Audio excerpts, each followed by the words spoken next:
Deuxième rencontre nationale, énergie et territoires ruraux en Bio-Vallée. Territoire à énergie positive et entreprise. Jean-François Caron, conseiller régional, maire de Loos-en-Gohelle, pôle d'excellence sur les éco-activités.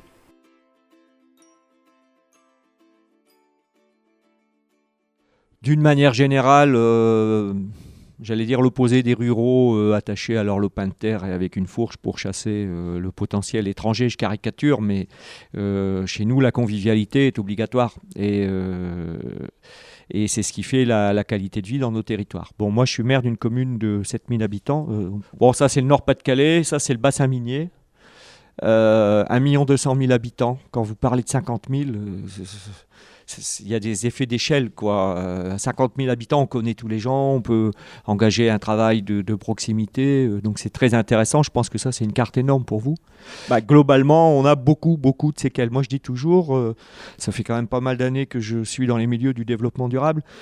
Ma formule, c'est « Je suis la génération future du développement non durable » de ce territoire. C'est-à-dire que pendant 1 siècle et demi, on a extrait du charbon, on a participé au réchauffement climatique, on a pollué, les hommes mouraient à 45 ans de la silicose. Enfin, c'est du développement non durable. Et aujourd'hui, il faut gérer tout ça. Quelquefois, on dit qu'est-ce qu'on laisse à nos enfants. Moi, en tant que maire, je dois gérer ce que nous a laissé une exploitation prédatrice. 9 puits de mines sur la commune, 8 terris. Le sol de la commune a baissé de 15 mètres avec les affaissements miniers. Donc les bouleversements, les points bas, par exemple, bougent sans arrêt. Ce qui veut dire pour une collectivité, c'est très très compliqué parce qu'on est très pauvre. On a à peu près 60-65% des gens qui ne payent pas l'impôt sur le revenu. On a des recettes fiscales très faibles. Et en même temps, il faut régler des tas de problèmes terribles, quoi, dont par exemple celui de la gestion des eaux et de l'assainissement, quoi. Bon, j'arrête là parce qu'en général, on ne s'intéresse pas beaucoup aux pauvres. Donc, on s'intéresse plutôt aux gens riches, jeunes, en bonne santé et bronzés. Donc, simplement, c'était pour vous dire que notre problème, c'est la non-durabilité, quoi.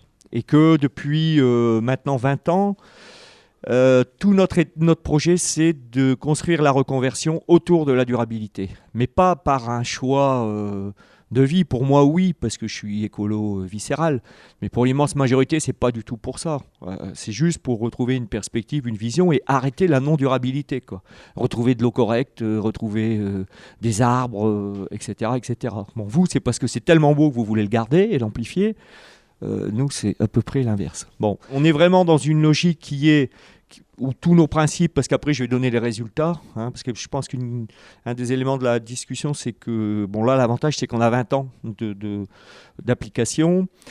Premier principe, habitant-acteur, vous l'avez bien dit, il n'y a pas de changement de modèle de développement comme ça touche au changement des comportements et au changement culturel dans la globalité, ça ne peut pas marcher sans une logique d'habitant-acteur, enfin d'acteur, quel qu'il soit. Donc ça c'est absolument fondamental dans la ville, on a une démocratie participative intense. Je pourrais faire 3 colloques rien que pour décrire tous les dispositifs participatifs qui existent. On a une approche développement durable, c'est-à-dire que c'est un raisonnement. Chaque choix, il dit qu'est-ce que ça crée comme richesse, qu'est-ce que ça crée sur le plan social et sur le plan environnemental, mais dans tous les sens. C'est-à-dire que même quand on fait des politiques environnementales, qu'est-ce que ça crée comme emploi ? C'est pas seulement l'économie qui doit s'intéresser à l'environnemental, c'est encore une fois dans tous les sens. Et on s'autorise à expérimenter, ça c'est un principe que moi je développe avec la population, c'est-à-dire le droit à l'innovation, le droit à l'expérimentation, on le revendique, ce qui veut dire, parce que le droit à l'expérimentation, ça veut dire le droit à se planter. S'il y a de l'expérimentation, c'est qu'il y a de la prise de risque. S'il y a de la prise de risque, c'est que c'est pas du 100% de réussite. Et ça se débat avec la population, ce qui nous a permis d'obtenir une espèce de culture de l'innovation, enfin, si tant est qu'on puisse aller jusque-là. Et le droit à l'expérimentation, on est beaucoup polarisé sur l'évaluation. Et ensuite, c'est la généralisation dans la commune. Notre stratégie, vous avez donné quelques années là. Donc nous, dans les années 80, c'était reprendre notre destin en main, parce que la mine, c'est un univers qui vous encadre et sur lequel votre destin, il est tracé. Vous naissez, à la naissance, on sait déjà que vous allez être Galibo, que vous allez, enfin tout est tracé. Les cités minières sont surveillées par les gardes. S'il y a des herbes dans votre jardin, on vous engueule, etc., etc. Et donc, dans les années 80, c'était retrouver de l'autonomie et notamment débattre autour de notre mémoire collective qui était niée d'une manière générale. On s'excuse d'être du bassin minier et c'est notamment pour ça que j'ai lancé le dossier d'inscription du bassin minier à l'UNESCO qui vient d'être reconnu à Saint-Pétersbourg au mois de juin. C'est-à-dire que le bassin minier est le premier bassin minier au monde classé comme faisant partie de l'histoire de l'humanité. Donc ça, c'est 20 ans d'action de reconquête culturelle identitaire, pas au sens Front National, même si on est ravagé par le Front National, pour des raisons de désespérance, mais au sens, au contraire, retrouver une estime de soi individuelle et collective. À partir de 90, des expérimentations. Là, j'étais conseiller adjoint. Là, je deviens maire. Maire écolo dans une commune minière, je peux vous dire que c'est très particulier. En plus, juste, bon, du coup, je dis ça quand même parce que on fait toujours attention comment dire, pas être trop dans la frime. Mais en 2008, j'ai été réélu avec 82,1% des voix. Et le virgule 1 est très important, parce que du coup, c'est le plus gros score du Nord-Pas-de-Calais. Il y a un maire de droite à côté de Lille, où tout le monde a des BMW, qui s'appelle Bondu, qui a été élu avec 82,0%. Et le fait d'être le maire le mieux élu dans un territoire minier, ça a fait un choc des cultures en disant comment c'est possible que l'écologie appliquée dans une commune puisse être validée par une population minière, quoi, des gens qui sont des ouvriers. Du coup, notre action, elle est déclinée sur tous les registres. Donc, c'est pas encore une fois pour frimer, mais on pourrait faire un même montage comme ça sur la biodiversité, sur la participation habitante, sur l'écomobilité, etc. J'essaye d'appliquer. Et donc là, j'ai choisi vraiment les actions qui touchent à économie d'énergie et activité économique. Alors, c'est beaucoup d'éco-construction, parce que la première stratégie économique, comme je pense que ça s'impose de plus en plus, c'est l'économie d'énergie. C'est ça qui est le point le plus stratégique, pour plein de raisons, pour des raisons sociales, parce que c'est la lutte contre la précarité. Je ne sais pas chez vous, mais moi, je reçois plein de gens en mairie qui ne chauffent plus leur maison, ou ils chauffent la pièce des enfants. C'est une réalité, la précarité énergétique, c'est terrible. Mais aussi parce que l'économie d'énergie, l'énergie non utilisée, c'est de la préservation de la ressource, etc., etc. Donc on a un certain nombre d'exemples. Vous voyez, ça c'est intéressant parce que c'est un résultat d'une opération de 2001. C'était la première opération de logement social de France en HQE. À l'époque, on disait HQE, ça s'éloigne un peu maintenant. Et facture en main sur des opérations de la même époque, du même constructeur, sans qu'il y ait eu de raisonnement HQE, facture en main, on a des résultats, moins 48% sur les factures d'eau, moins 35% sur le chauffage. D'ailleurs, déjà à l'époque, c'était intéressant parce qu'on aurait dû avoir moins 65%, mais on a une perte en ligne terrible. L'architecte rabat entre les discussions entre le maire et la construction.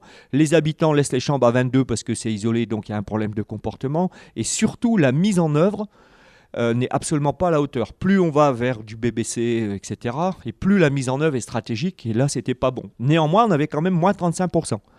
Ça aide à être réélu. Quand vous avez des chiffres comme ça, pour les gens, ça percute. Bon, aujourd'hui, on est sur des résultats... Alors ça, c'est du logement très social, famille en grande difficulté.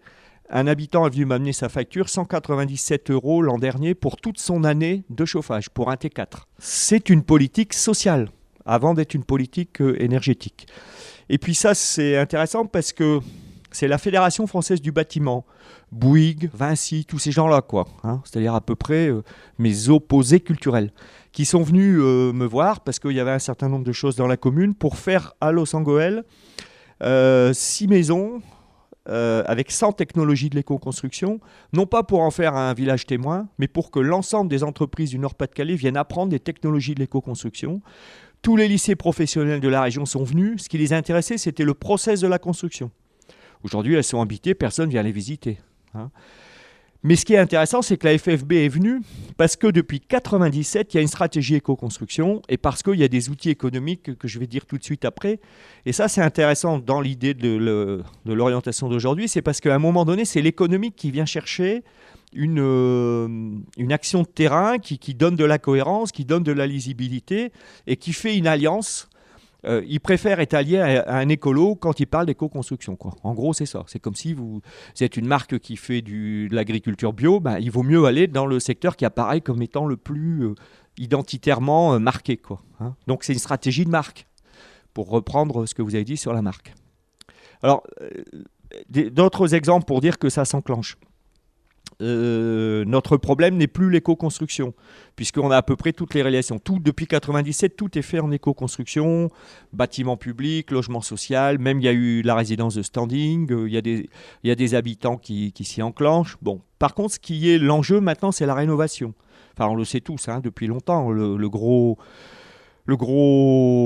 poste pour les familles, pour l'habitat, enfin pour l'énergie et pour l'emploi, c'est la réhabilitation. Donc là, on a un certain nombre d'opérations. On a celle-là, toujours dans la continuité de la Fédération française du bâtiment, qui est de prendre 6 logements miniers de typologies différentes, de les développer avec des écomatériaux en réhabilitation. Donc c'est des gros programmes de recherche et développement, et de manière à généraliser aux 70 000 logements miniers. Donc il y a un énorme effet économique induit. On va passer. Et une autre opération que je lance là, qui est de prendre un quartier, cette fois-ci prendre des propriétaires occupants, donc avec des profils différents, et de regarder comment on peut faire des opérations à grande échelle de réhabilitation chez l'habitant, avec des mécanismes d'ingénierie financière, de massification des interventions, tout en respectant la liberté des habitants. Et donc on se heurte à des problèmes culturels, des problèmes financiers, mais c'est extrêmement intéressant parce que si on y arrive, alors encore une fois, on démontre les mécanismes de la généralisation de la démarche. Alors ce qui est intéressant, c'est que c'est les syndicats des architectes de France de Paris qui est venu me voir pour proposer cette opération en disant j'ai vu plusieurs maires, ce qu'ils veulent tous, c'est un écoquartier.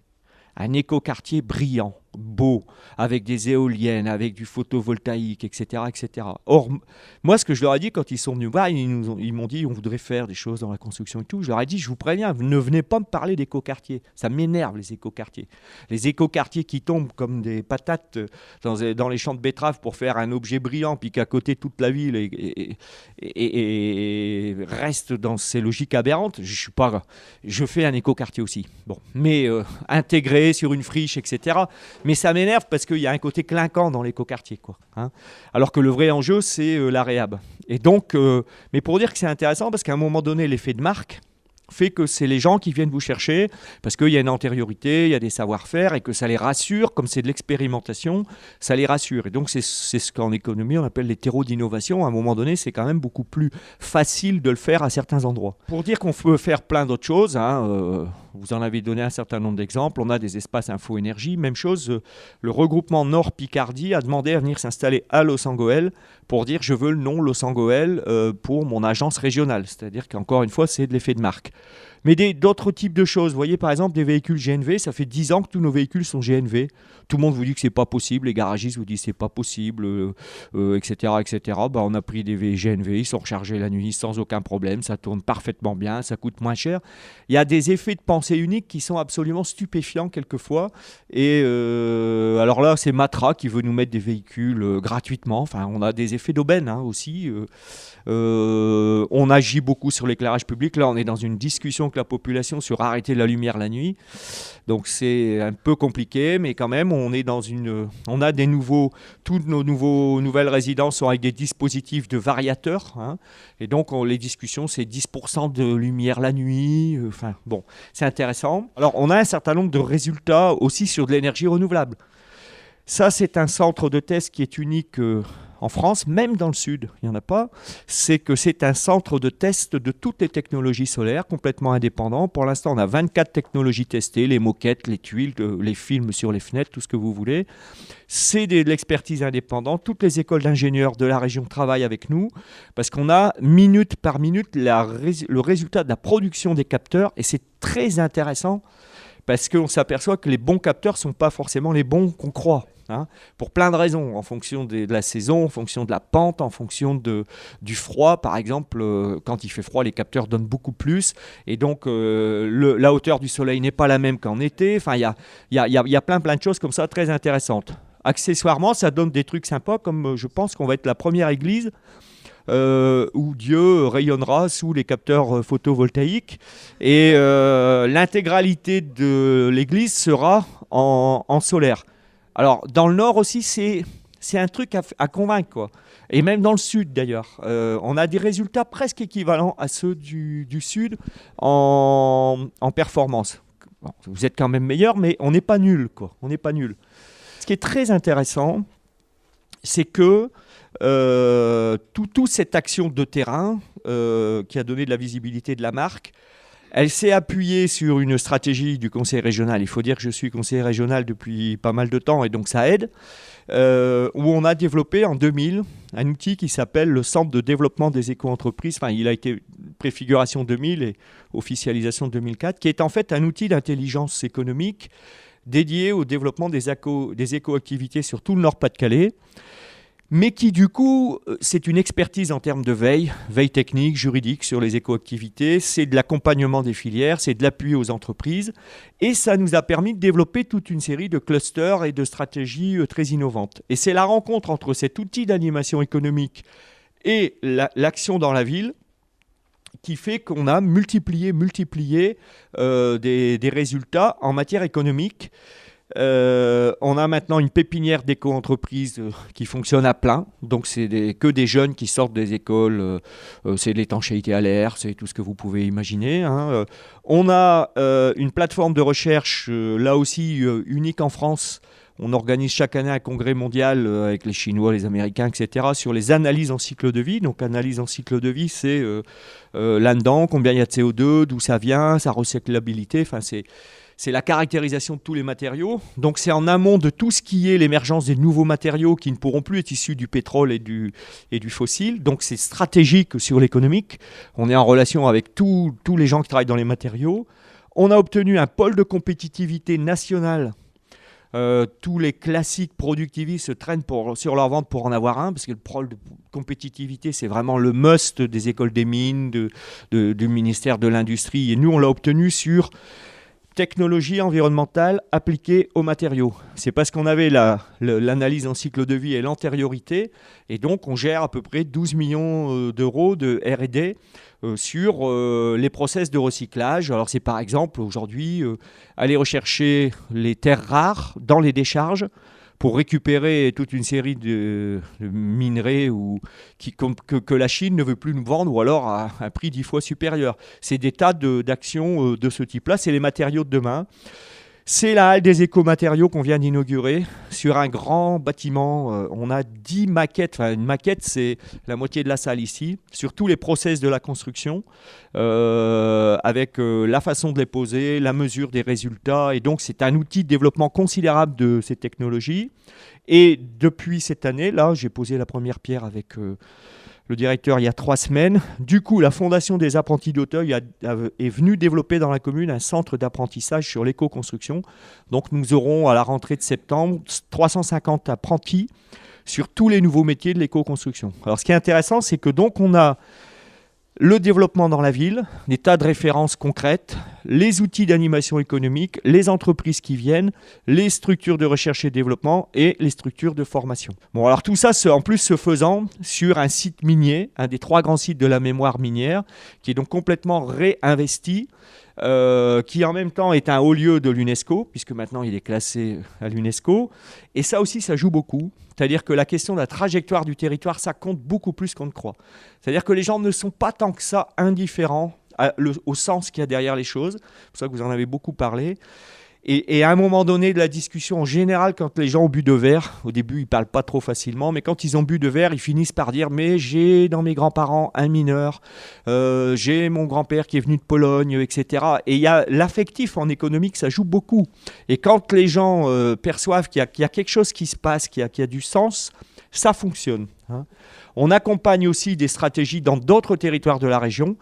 Par exemple, dans le territoire de l'Audomarois, qui est le marais de la région Nord-Pas-de-Calais, c'est tout ce qui touche autour de la stratégie de l'eau. Et en gros, c'est comment faire émerger un cluster, donc de la recherche à la formation sur les métiers de l'eau, etc.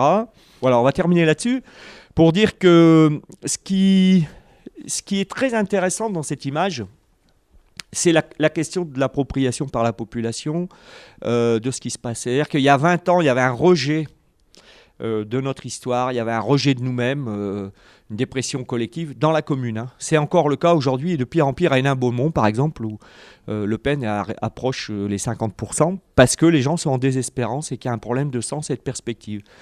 Et nous on a pris ce qui était le pire, les terris, des tas de déchets, d'ailleurs quelquefois on lit encore des crassiers, alors que ce sont des montagnes faites à main d'homme. Ça fait exactement la pyramide de Khéops. Et on s'émerveille devant les pharaons et on crache sur ce qui est passé dans les mains des mineurs. Et donc nous, ça fait 20 ans qu'on travaille ça et qu'on a fait notre stratégie de la reconquête du territoire. Et à la fin, c'est les gens qui se sont mis à spontanément faire une écharpe de 600 mètres de long. Pendant toute l'année, ils se sont réunis dans les associations et tout, à tricoter. Et comme ça a pu être dit par tout le monde, ça sert à peu près à rien du tout. Parce que faire une écharpe qui ceint un terri, ça sert à rien du tout.